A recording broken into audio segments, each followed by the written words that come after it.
All right, building templates in Vinsolutions. So let's make it simple. And the first thing you need to find out is, do you have access to it? There are different level of access in Vinsolutions. I would recommend managers and dealer owners to provide as much access as possible. If you have anybody that's, you know, went through training, understands what they're doing, I would rather give more people access so they can do it for themselves. So in the top, you go to settings. This will be ILM CRM user settings, and we go to manage templates. If you don't have this menu, you don't have access. It's that simple. All right. So now on the left, we have list of all available templates. So first, I'm going to show you that you can edit any of them, right? If you have access, just click on the one you want to edit. It opens the template. Some of the layout in Vinsolutions is really outdated, so that's what makes it difficult. But here on the right upper corner, you have edit and delete. Delete, self-explanatory, we're not going to delete it. If you click on edit, opens different window. I mean, similar window, but just like a word editing thing. And here's where we can play with that. Template name and email subject are different things. Template name is the name for yourself. It's not going to show to the customer. Subject is what the customer sees. Okay, so this is where we edit for these purposes. Important thing: once you edit it, don't just get out of it. You have to hit save. And another thing, like I saw right now, Vinsolution kind of glitches, and you would hit save, and it shows something else. It shows a different template. So I would just, to make sure, I go to edit and check again. But again, let's say you do edit, you edit it, and if you don't like the changes, you just do cancel, and it goes back. All right, fairly simple enough. Now, how do you want to build your own template? So we click on add. So it's upper left corner. Category. It is good practice to have your own category. If you're a salesperson, you want to have your own template that you're comfortable with, create your own category. So right now it opens default what I used before, the inner department templates. If you hit on manage, you will be able to create another category. So I can, I'm not going to do it, but let's say I wanted to do Miko. I do Miko, hit add, and this will create a new category that then on the left-hand side, it'll show up separately. So I'm not going to do that now. I'm going to leave it alone. So again, template is what you want to call it for yourself. So the name that will be easy for you to understand. Small trick, as you can see on the left side, there's a long list of built-in template. So a little bit of hack, if you add like AAA or a couple of stars, it kind of bump it to the top of the list, make it easier for you, but just make it so that you will understand what the template is. Subject. So the interesting with the subject, as you probably already know, there are merge codes, right? They're what they call fields, customer fields, or vehicle, whatever fields. I call it merge codes. Merge codes is basically a code that will populate and use information from the lead to insert to the email.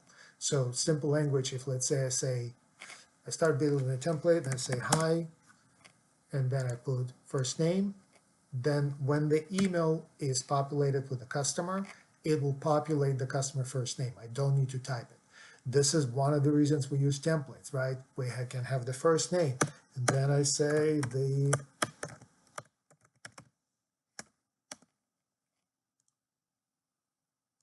make space model found blah blah blah is available.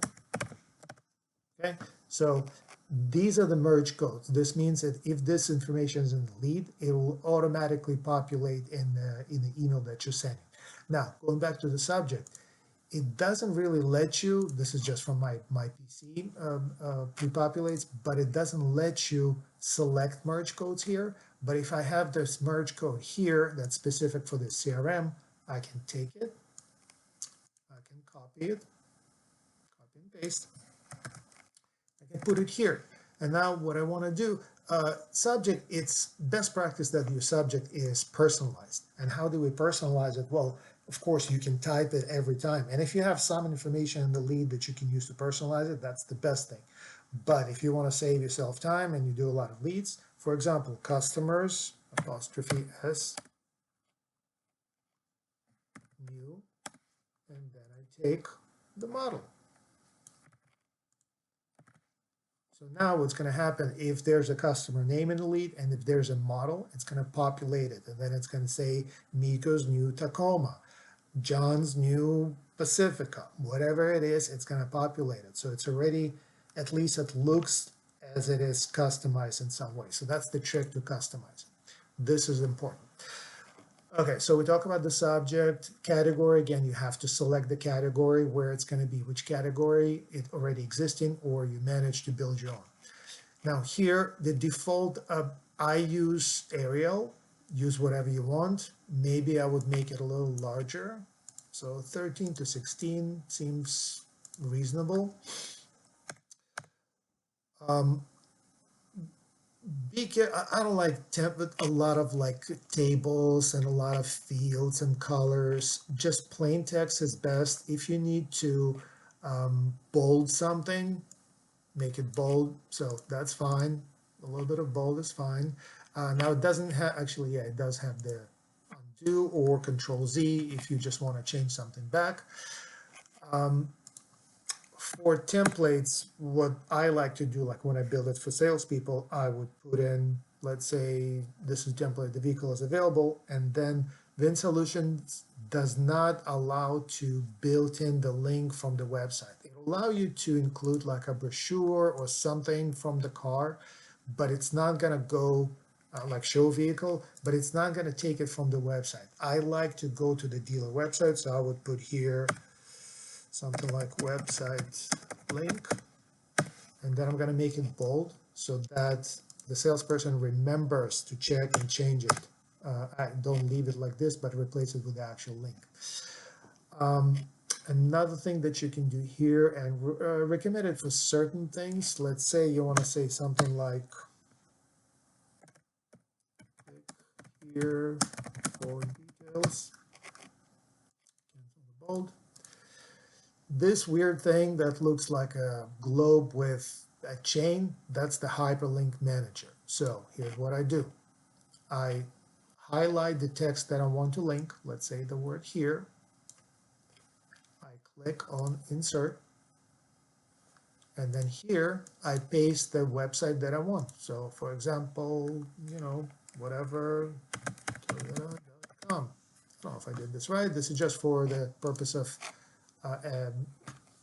demonstration, but you see right now it's blue and it's underlined, and then when it's complete and the email is sent, customer can send on that. It's good for directions, good for credit application of your website, good for trading tool, things like that. Or again, it doesn't have to be like this. Like if it's just a website link to the car, I would just put it like copy it right in here, and should work fine. So let's just try one quickly. Which Toyota we're gonna take?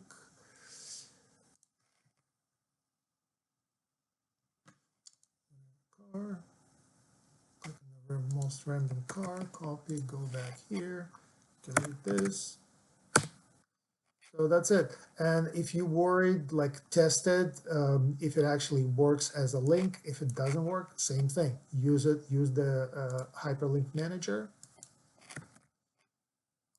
Okay, that's it. Now you see it's for sure looks like a link, and it could be good to show the link that people are not as cautious, you know, with spams going around and IT security. People want to see that this is, you know, not going to take them to some fake website. All right, so this basically with the text, this is, I'm not going to do, I don't like doing more than this. Couple of links, plain text, you want to bold something, that's fine. Maybe a little bit of color, you can use a little bit of color for the text, but be very, you know, sparse with it.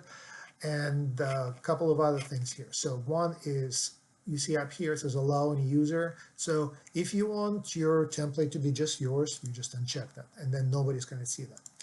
Highlight template fields, don't do that. What it's going to do, if you click that, then these links, like not links but merge codes, will show. They will look weird. It'll be obvious that they're not, you did not type them. So I don't even know why they do that. Do not do that. But that's it. And remember, important thing is click save, right? So click save. Let's see what happens right now. Template name is required. Name. Probably want to do what's in a template. Save. I want to see if it's going to glitch. Yeah, you see. So that's the glitch. Vinsolutions, if you're watching, fix this thing. Okay. This is not the template I'd say. But if I go to edit, it goes back to what I was typing. Now I hit save. Oh, now it's working. See? Okay. So one last thing. I have a separate video on how to build a signature. It's important that in your signature, when you build your signature, actually I'm going to show it right now, that you select include, always include, and then you don't have to, like what you can do here, you can do salesperson signature, like this, but I would rather do my signature should be on every email. So this way I don't need to do that, and signature already includes sincerely or thank you or whatever, and then it's going to be there. So we're done with this. We're going to cancel and we're going to delete it. Delete. Okay, it's a little bit off the screen. Delete it. And my settings, the signature. Okay, so this is where you build your signature. And what am I looking for here? Where's always include?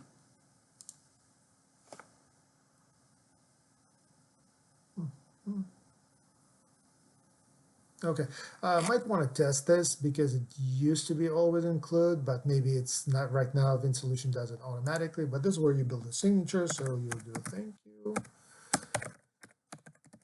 Go. Again, watch the video on how to build it. An important thing on building a signature, actually save it. If you don't save it, it doesn't exist. So I'm not going to save it right now. Cancel. And that's it. I hope this is helpful and thank you for watching.